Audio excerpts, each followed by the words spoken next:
Master the STAR method to craft standout stories and keep resumes concise and impactful. As well. And it's called the STAR method.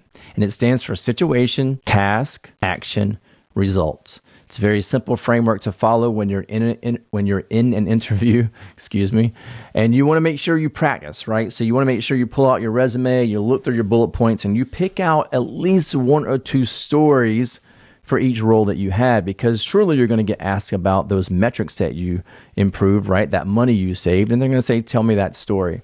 And so you want to make sure you have a story, and every story should follow a framework. And the framework I like to use again is the STAR method, STAR. So for example, let's say you increase sales for a region. It doesn't really matter. Let's just say that's what you did. You increased sales in a region. And they may ask you, well, how did you do that? Think of the situation. Well, maybe the situation was that sales had decreased 3 months in a row. So everyone's scrambling around trying to figure out how are they going to increase sales. So you were tasked with either finding new markets, which you knew you had to do because you had exhausted, your company knew you had exhausted the markets you were in.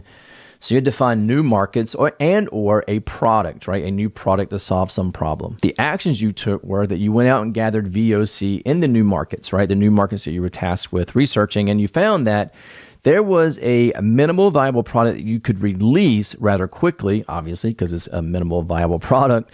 You could release quickly into the market that would solve the problems that those new markets were having. Maybe it was a piggyback on an existing product. Whatever it is, we're making this up, right? But that was the actions that you took to get the results of increased sales. Now, on your resume, you had, I increased sales from X thousands of dollars to Y millions of dollars, right? But that's the results. Now you're coming back and you're telling the story. The situation was our sales had decreased for 3 months. Task was I had to look at new markets or new products. And the actions were that I went out and gathered VOC, voice of the customer, and found out that, you know what? We can piggyback on an existing product line that we have and solve a low-hanging fruit problem that those new markets have, thereby increasing our sales. And there's your story that you tell when you go to the interview. All right, so always have those bullet points on your resume that are going to spark those stories for your interview. And I recommend going through and actually thinking through the STAR method and typing that up so that it's easier to tell when you get in front of an interviewer.